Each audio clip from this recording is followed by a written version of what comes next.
Breaking news చూస్తున్నాం. పశ్చిమ గోదావరి జిల్లా పెంటపాడు మండలం పరిమళ్ళ గ్రామంలో ఉద్రిక్తత చోటు చేసుకుంది.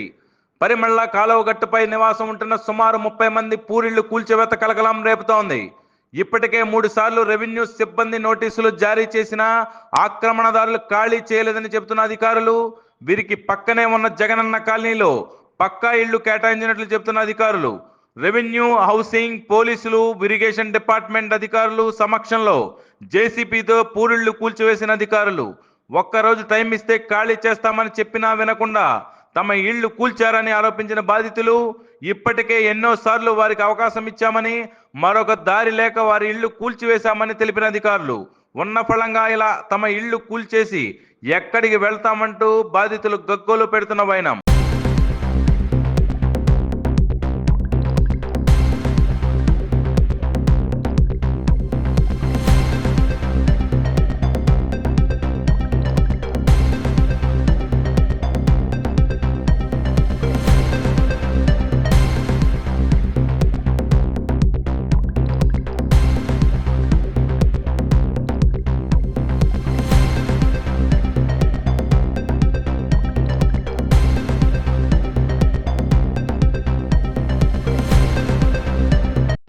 బ్రేకింగ్ న్యూస్ చూస్తున్నాం. పశ్చిమ గోదావరి జిల్లా పెంటపాడు మండలం పరిమళ్ళ గ్రామంలో ఉద్రిక్తత చోటు చేసుకుంది.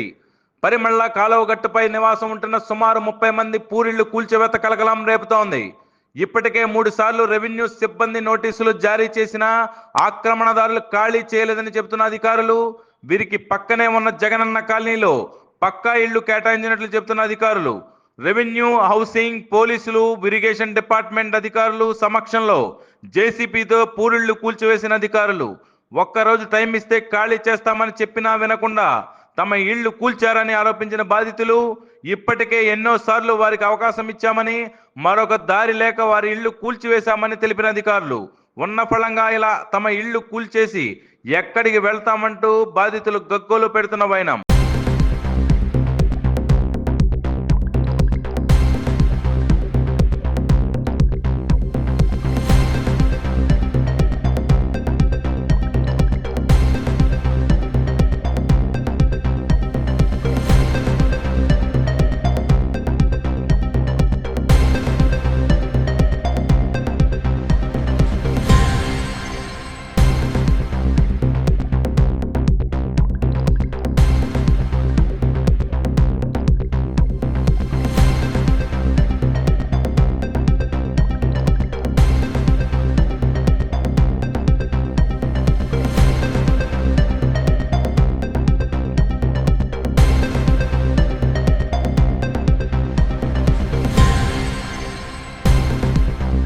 జిల్లా పరిమళ గ్రామం మనకి 167 సర్వే నంబరు 174 సర్వే నంబర్లో R&B మరియు ఇరిగేషన్ దాంట్లో ఉన్న ఈ గుడిసెలన్నీ మన గవర్నమెంట్ ల్యాండ్ లో ఉన్నాయి. అయితే పక్కనే మనకి ఇక్కడ జగనన్న కాలనీలో ఇల్లు శాంక్షన్ అవ్వడం జరిగింది. కానీ అవి పూర్తి చేసుకోకుండా ఎప్పటి నుంచో ఇక్కడ మనకి గుడిసెలు గట్ట వేసుకుని నివాసం ఉంటున్నారు గత 2-3 సంవత్సరాల నుంచి.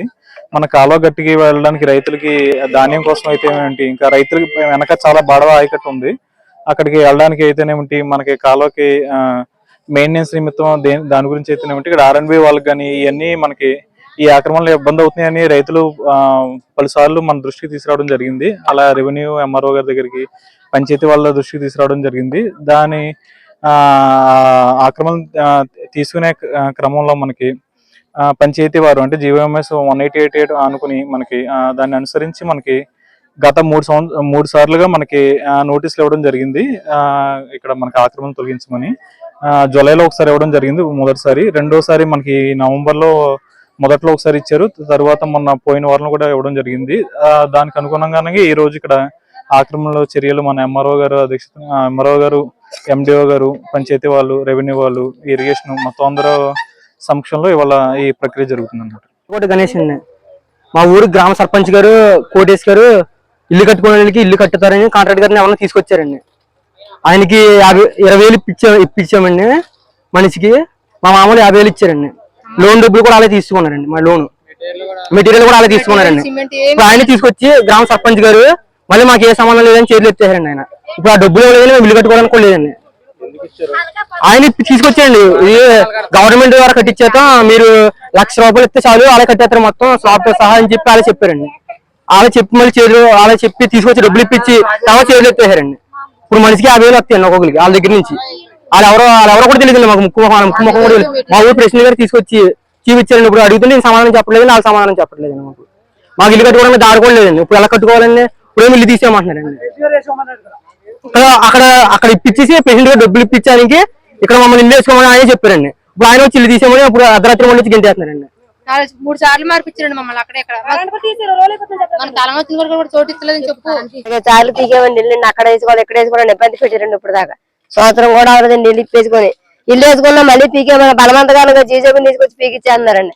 వాళ్ళకాలే పండగలు పండుకొని పీకిచ్చేస్తున్నారండి. మేము లేని వాళ్ళమండి. మేము ఎక్కడ కట్టుకుంటాం? గవర్నమెంట్ తాళాలు ఇచ్చింది, కట్టుకుంటా కూడా మాకు దారి తెలియదండి. మాకు పని వచ్చింది అందులో పట్టుకొని పోసుకోలేదండి. మేము అర్థంగా నాన్న తెప్పలు పెట్టాను. రోజు వచ్చి ఇవాళ పీకుతారా రేపు పీకుతారండి. 3 సార్లు నోట్లు ఇచ్చారండి. మాకు కట్టుకోలేక మేము ఏ బాధ వాళ్ళు ఇక్కడ ఉన్నామండి. మమ్మల్ని నాకు తెప్పలు పెట్టేందుకు బాధ పెట్టేస్తారు మమ్మల్ని.